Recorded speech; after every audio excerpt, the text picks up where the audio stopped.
Once arriving in Tampa, get to the Airbnb, just her, Isaiah Chance, Sean Gaithway. The trial for the murder of Julio Foolio has officially begun. Well, not for everybody involved, just for one person. Alicia Andrews is being charged with first-degree murder and conspiracy to commit the murder of Jacksonville rapper Julio Foolio. Now, we all know what happened to rapper Julio Foolio, and we know the whys and we know the how. But in this video, we're going to focus on an angle that I always try to iterate on this channel, and that is, the streets are dead. As soon as everybody was arrested, I saw this whole scenario play out immediately. Kinda why I didn't do a video about it until now. You don't even have to be from the streets to see how this was gonna unfold. I hate to say it in the crudest of terms, but somebody's gotta say it. What you have here is 3 street ninjas and a baby mama. How else did you think this was gonna play out? I think it was at this moment, or maybe an hour before that, is when Alicia decided to snitch on everybody else. Because Alicia would cooperate with police without a lawyer present almost immediately. She would look to cut a deal for her information and testimony as well, but that plan would fall on deaf ears, considering they had her dead to rights. So this is the first aspect of why I say the streets are dead. The first 3 goofies should have knew Alicia was going to tell before they even brought her on the trip. So they're the last ones that actually should be surprised how this played out. Another reason I say the streets are dead, because real dudes in the streets don't take their girlfriend on a hit. Someone's gotta be at home to bail me out, or hook up the 3-way calls, shoot, or even hook up the lawyer. Because it's clear as day that Alicia Andrews has a public defender. And when you're facing these type of charges, you want a Brian Steele or whoever YFN Lucci's lawyer was. Because Alicia Andrews' lawyer, in my opinion, is gonna sink her battleship. Now keep in mind, Alicia Andrews already pretty much admitted to her role in the crime to detectives. But her lawyer would start off by trying to create some distance between her and her co-defendants by saying she's not in the gang. Jury, there was no evidence whatsoever that Alicia Andrews killed Charles Jones. No evidence whatsoever that Alicia Andrews wanted Charles Jones dead. No evidence whatsoever that Alicia Andrews did anything to help that group of men kill Charles Jones. Ladies and gentlemen of the jury, you're not just here to deliver a verdict. You are here to right a wrong. And so are we.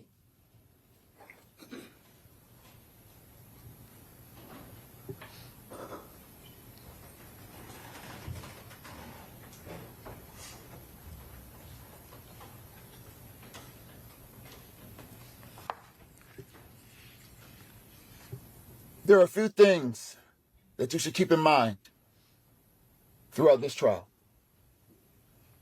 1, on the weekend Charles Jones was killed, Alicia Andrews was on a weekend trip with her boyfriend. Now, the opening statement was strong. I was looking for an Instagram post where she celebrated, a text message between her and her boyfriend admitting to their involvement, something.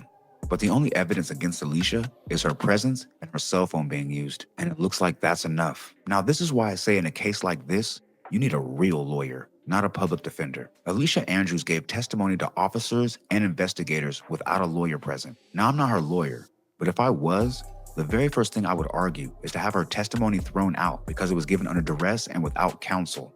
That's a little something I picked up from Law & Order. In these streets. But now Alicia Andrews' lawyer would have a whole different defense strategy. On the weekend, Charles Jones was killed. Alicia Andrews was on a weekend trip with her boyfriend with only one agenda: to be with her boyfriend. 2, Alicia Andrews is not in the gang.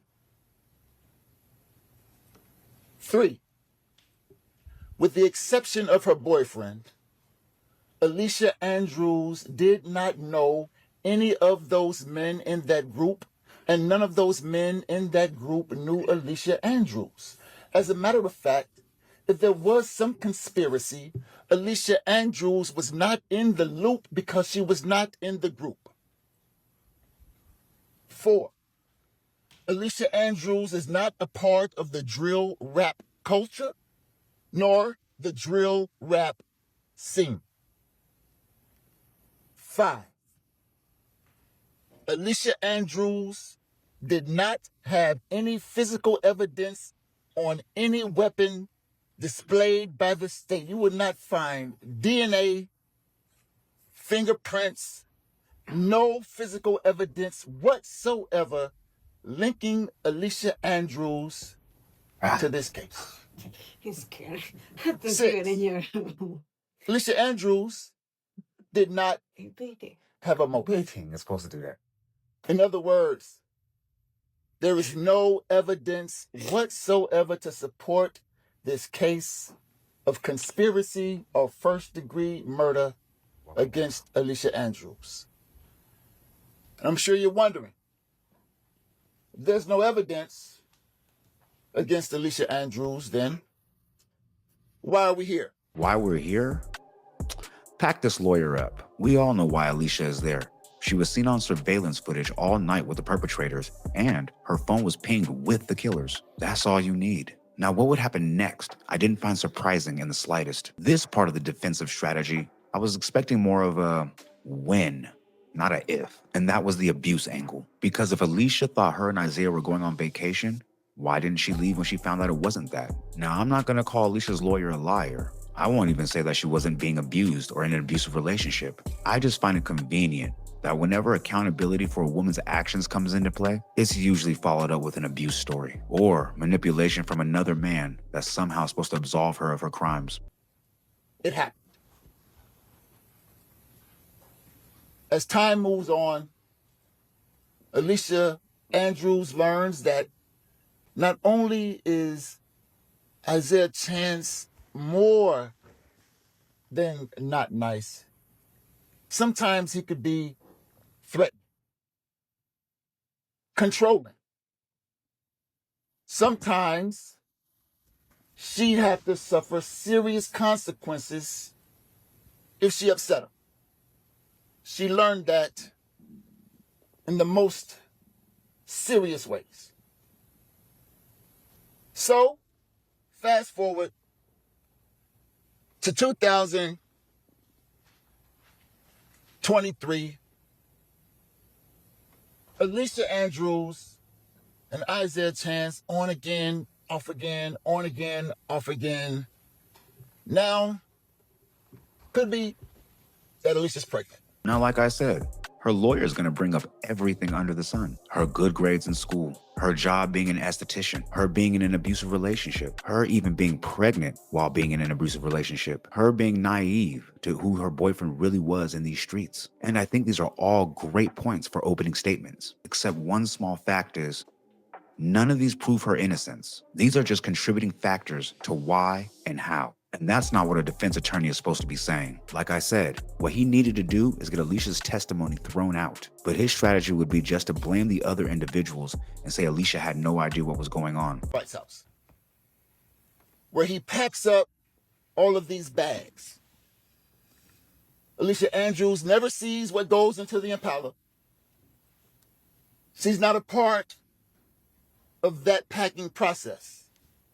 Not in the loop. Isaiah Chance goes and then picks up Miss Andrews, brings her back to where they pack the bags, and then they head down to Tampa. Miss Andrews believes that they're about to hit the road, come straight from Jacksonville to Tampa, but they make a stop at this gas station. And as Alicia Andrews sees her boyfriend get out and dap up some people and what have you, and the next thing you know, they're on the road again. Now, mind you, Sean Gaithwright's in the driver's seat. Isaiah Chance is in the front passenger seat, and Alicia Andrews is in the back seat, on her phone, TikToking, FaceTiming, or whatever it is they do on a road trip. Once arriving in Tampa, get to the Airbnb, just her, Isaiah Chance, Sean Gaithway. Now, I didn't play all the clips in their entirety like I usually do, because I didn't need it to prove my point. The streets are dead. You have one crash out, enlist the help of 4 other crash outs, and one of the crash outs thought he was smarter than everybody else because he brought his girlfriend and had her book the Airbnb and used her phone, not realizing she's the weakest link in the chain. Alicia's lawyer stopped even saying the word allegedly about her co-defendants 2 minutes into the opening statements. If that don't show you guys how much she's trying to save herself, I don't know what is. But to be honest, the fact that she's on trial first and they didn't give her a deal after she tried to tell her whole story lets you know they want to make an example out of all parties involved. But what can you expect with such a high-profile murder? But let me know in the comments, did you think Alicia Andrews was going to keep it solid and her mouth closed the whole time? Or were you like me and knew as soon as the case happened that she'd be the first one to crumble? And if you made it this far, click the left side of your screen to see why Patrick Ben-David thinks LeBron James is in the FBI's crosshairs for the illegal gambling RICO. And also, don't forget to leave a like, comment, subscribe, share to be aware, put me in that outcome because I need to be there, man. Because I know there's 10 other streamers out there doing it like me, but... Fuck that, little 10. I'm maxed out.